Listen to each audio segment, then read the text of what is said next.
Episode 7 of Taylor's Detroit Sports on Spreaker.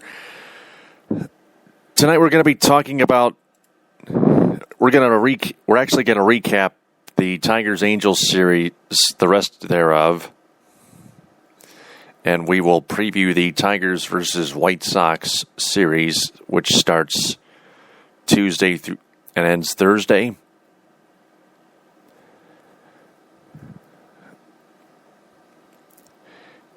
And I'll propose to the Tigers a very good trade for a catcher that can deliver with the bat to join Alex Avila, who can still play defense. I don't want Avila traded. Trust me. I'll get to that in just a few. I will also touch on the Lions based on what everybody witnessed at their training camp in Allen Park, especially with Ndamukong Suh, plus a couple of other notes, one on the Red Wings and one on the Michigan Wolverines football team. First off, after the Tigers won the first game 6-4 Thursday night in Anaheim,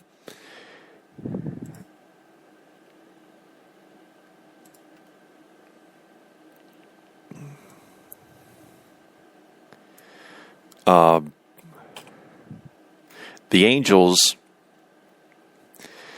fought back and won 3 straight. Took Friday's contest 2-1. Saturday's contest 4-0, and Sunday's contest 2-1 as well.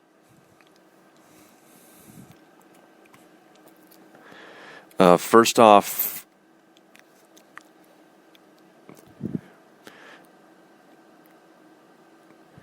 Drew Smyly on Friday took on Tyler Skaggs. He was perfect through 4 1/3 innings before Howie Kendrick doubled to right center, and Drew Smyly struck out 11 batters.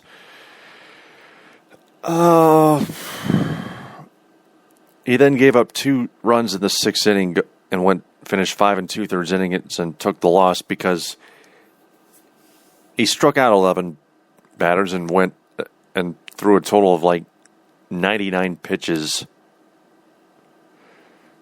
before he got pulled. The Tigers were 0 for 4 with runners in scoring position. Miguel Cabrera delivered the only run with a solo home run to right center. Saturday, the 4-0 loss. Justin Verlander was not sharp, unlike what everyone else said about it. He gave up 3 earned runs, which isn't all that bad, but he's got to relearn how to pitch more competitively. And in the top of the 3rd inning, there was a pickoff play at first base on Eugenio Suarez, who appeared to be completely safe because there was 0. But the call was overturned for some idiotic reason or no reason at all by Jim Joyce and the MLB Command Center. 2 problems with that. There was 0 evidence whatsoever to overturn the call. And second of all, to top the cherry on the Sunday, Tim Shoemaker, the pitcher at that point, went to the stretch and he balked without getting caught. That's two more things that the umpires missed, which includes the rule that when the pitcher goes to the stretch and then tries to pick off a runner at first, the whatever is the call will be the call without any review being allowed. But Mike Scioscia just ran out and demanded the umpires to review it. He and Jim Joyce are a couple of tools, and they should lose thousands of pounds. They both should lose thousands of pounds at the gym. Like, read a women's health magazine, for God's sake. Jeez. And all that led to Brad Ausmus bursting out of the dugout, only to argue the fact that there should not have been a review in the first place, and he got ejected. I want Jim Joyce fired. And then he should get his head checked and receive head shock therapy.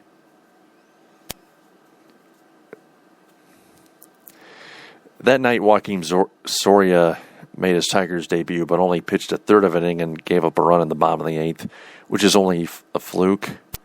He was only getting warmed up.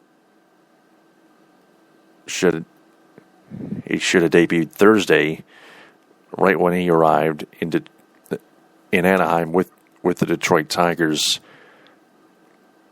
The night after the night that he was traded from the Rangers for two prospects on the pitcher's mound, Jake Thompson and Corey Knebel.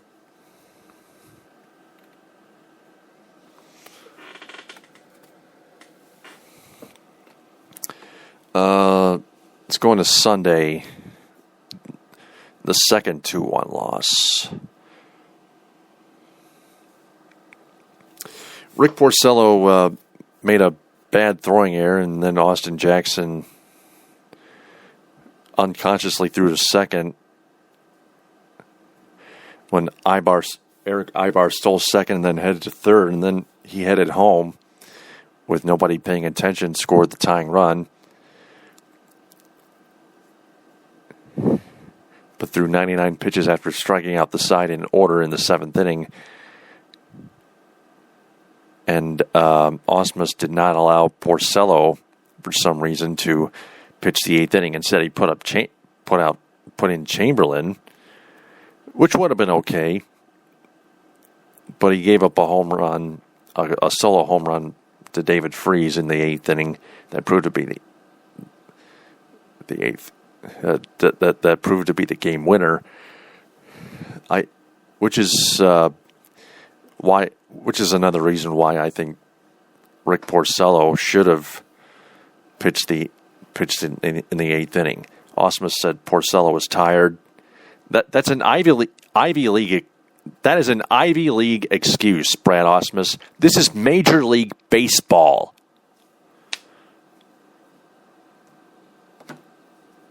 The Ivy League is not even close to the pros.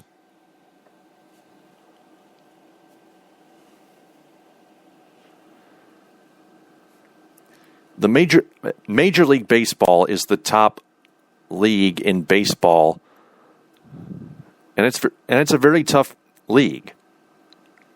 And you should know that. You need to learn how to be a real boss of a Major League Baseball manager. I know this is your first year, but you've got to get tough. You got to be more concerned. Don't overcoddle your players.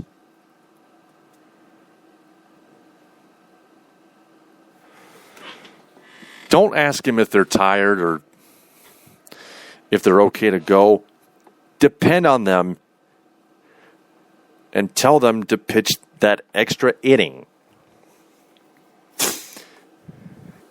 You're the guy that makes the decisions, not the players.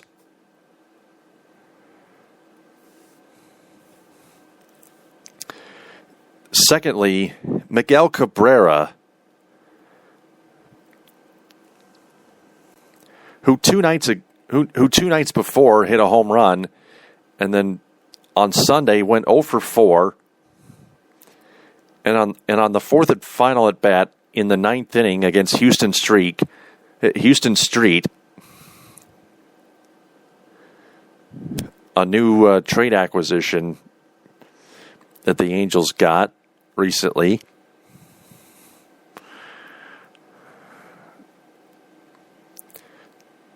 Cabrera took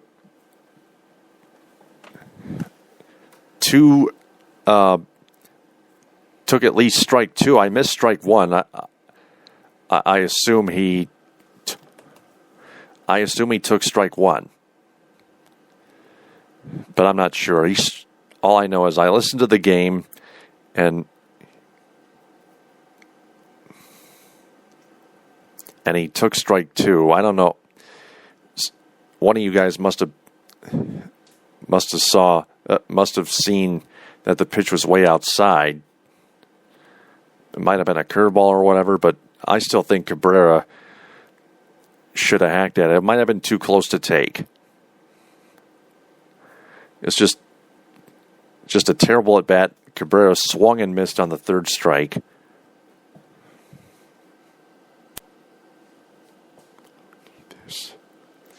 But more importantly, I disagree with that. I disagree with you on that. If it was close to take, too close to take, then it's a strike. You don't even need a K-zone radar gun for that.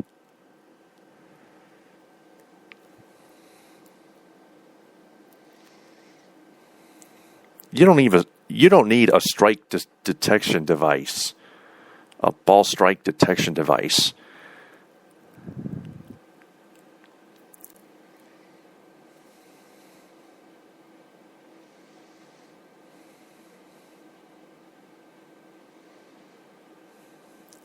To determine that, to help the umpire to determine that.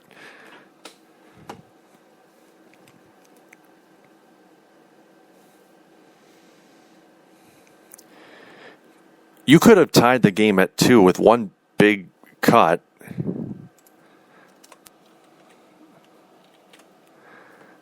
At strike 2 when the game was on the line. With one big swing at strike 2, you could have had all of it. You're being paid in a long-term extension to help produce an insurmountable amount of runs this season, and yesterday you took pitches for strikes when it's crunch time and your team's down by 1 run in the final inning of regulation. What the hell is the matter with you? Don't get me wrong, you're all but invincible. This year isn't your year. You can brag all you want about how good you are and make weak excuses about how bad your season was. But you know something? None of that matters. When it's crunch time, we expect superstars like you to compete harder than that and deliver more and prove and keep proving that you're the best until you have nothing left to prove.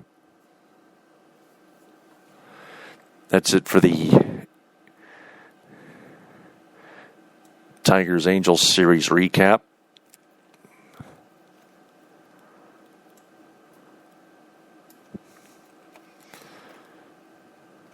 Let me go ahead and delete this real quick. Then I will preview the Tigers-White Sox game.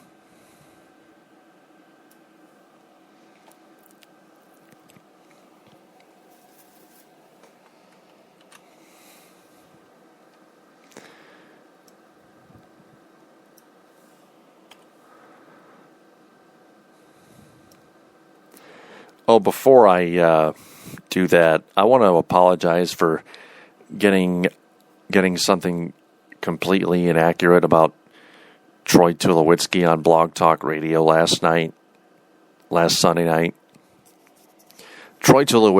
I thought Troy Tulowitzki was a catcher, but he was actually a shortstop. Someone commented on the CMU Sports Talk group on Facebook, and it made me change my mind.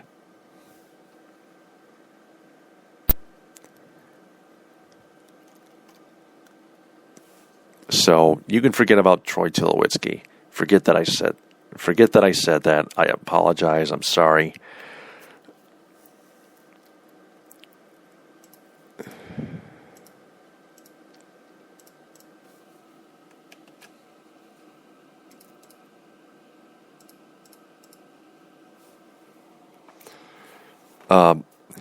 Because now my trade proposition to the Detroit Tigers general manager Dave Dombrowski was to trade any prospect for an MLB elite catcher.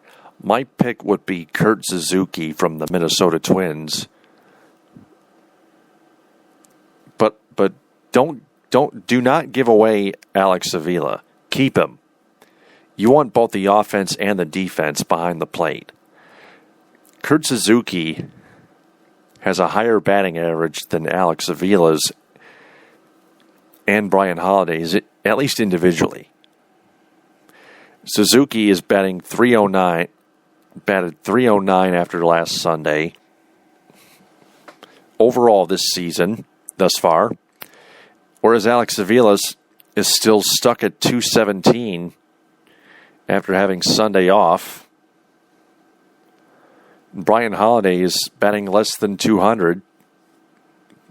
He's batting in his 100s. That's worse. I think Brian Holiday should be sent back down to Toledo, and Alex Avila should be a backup catcher behind Kurt Suzuki.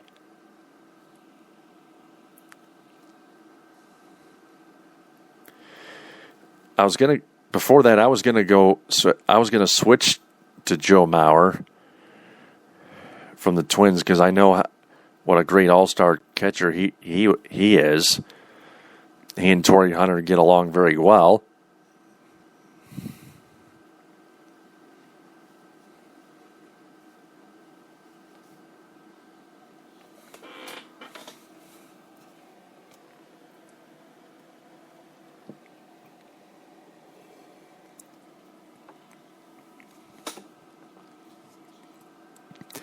But this year Joe Mauer hasn't produced much. He has a lower batting average than Kurt Suzuki does. The Twins are struggling this season. They're not quite out yet, but they're probably looking at next year, and they could very well look at more prospects than the guys they have on the roster right now. And the Tigers are looking for more offense besides more bullpen help. You can't just. I know the bullpen is the primary concern, but there are other concerns around this team that lie beside it, and you got to look around the entire team for other holes to fill in.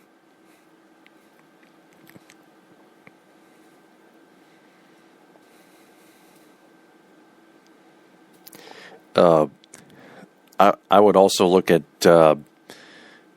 sending Andrew Romine down and trading another prospect for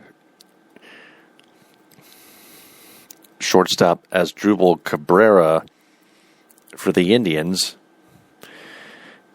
Or maybe you can get shortstop Troy Tulowitzki and have Suarez back him up and release Jose Iglesias if that's what you people wanted.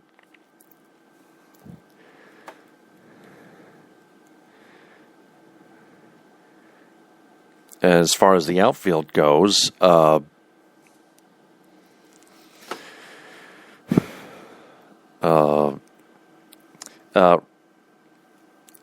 outfield, Rajai Davis has very high numbers offensively, but he's made a few critical mistakes defensively, and they prove costly.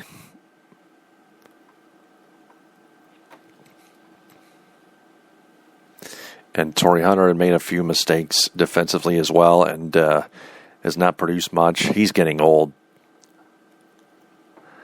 I would, if I were to trade somebody in the outfield, I would trade Torrey Hunter for Jose Abreu of the Chicago White Sox,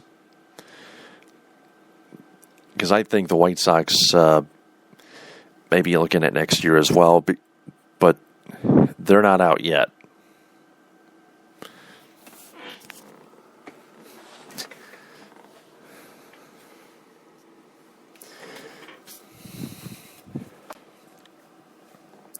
Lots of options besides the bullpen as far as the trade market goes before the trade deadline approaches on the 31st, which is this Thursday. This is episode 7, Taylor's Detroit Sports on Spreaker.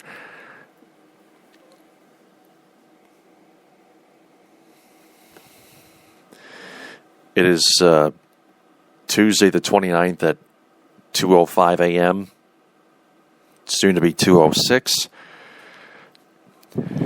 Going to the Lions now. Head coach Jim Caldwell and president of football operations Tom Lewand report to the media that they are confident that they will keep defensive tackle Ndamukong Suh. They reportedly will table the talks on him with a new contract until the end of the 2014 season. I think they should keep Ndamukong Suh, because despite all his legal troubles off the field and his other bad intentions on the field, altogether in the past, he's still a good pass rusher, and he is a good sacker. Got a safety on Matt Flynn. He can sure pair up with Nick Fairley on the defensive front. They perform really aggressively, and what they need more from the coaches is more discipline. And that's one of the new policies on this Detroit Lions team, demanded by head coach Jim Caldwell. Speaking of football, Michigan Wolverines football head coach Brady Hoke says he likes Shane Morris to start at quarterback. I say so be it. He's a new quarterback.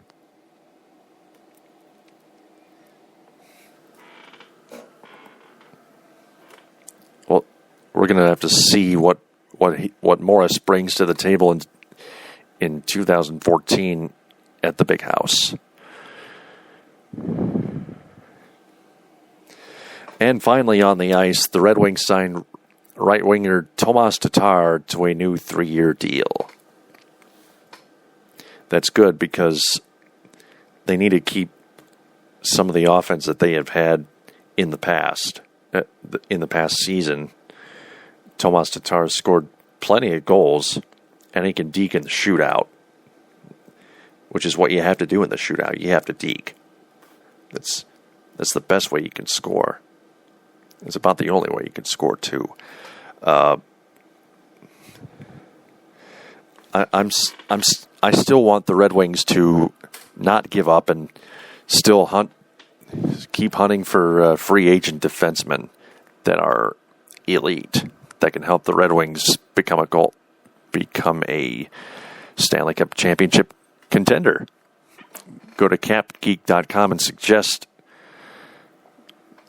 to the team on the official Detroit Red Wings Facebook page, please, if you will. Send them the link in a private message. I want all of you to do that, please, and thank you right now. And that is all I have to cover for episode 7 of Taylor's Detroit Sports on Spreaker. I will talk to you after Game 1 of the Tigers and White Sox series sometime. TTFN, ta-ta for now.